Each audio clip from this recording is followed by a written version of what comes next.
ಬಹಳ ತ್ರಾಸನ್ಯಾಗ ಬದುಕಿವಿ ನಾವು. ನನಗ ಹಾಕೊಳಕ್ ಚಪ್ಪಲ್ ಇಲ್ದ ಯೂನಿವರ್ಸಿಟಿ ಒಳಗ PG ಮಾಡೀನಿ.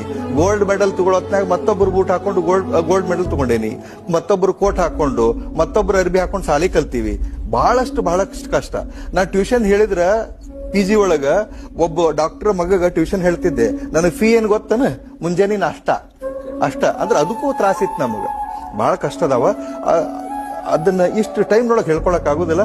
ಬಟ್ ಆ ಕಷ್ಟವನ್ನ ನೆನೆಸ್ಕೊಂಡ ನಾವು ದಿನಾಲು ಊಟ ಮಾಡ್ತೀವಿ. ಇವತ್ತು DC ಬಂಗ್ಲೆದೊಳಗ ನಮ್ಮ ಅವ್ವ ನಾನು ಡೈನಿಂಗ್ ಟೇಬಲ್ ಮೇಲೆ ಕುಂತು ಉಣ್ಬೇಕಂತಂದ್ರ ನಾವು ಪ್ರತಿಯೊಂದನ್ನು ಖಾರ ರೊಟ್ಟಿ ಎಣ್ಣೆ ತಿಂದದ್ದು, ಉಪವಾಸ ಮಲ್ಕೊಂಡದ್ದು, ನೀರು ಕುಡಿದು ಮಲ್ಕೊಂಡದ್ದು ಅದನ್ನ ನೆನೆಸಿ ಉಣ್ತೀವಿ. ಪಣ ತೊಟ್ಟಿದ್ದೆ. ನನಗ PUC ಫಸ್ಟ್ ಇಯರ್ಕ ಪಣ ತೊಟ್ಟಿದ್ದೆ. ಏನಂತ?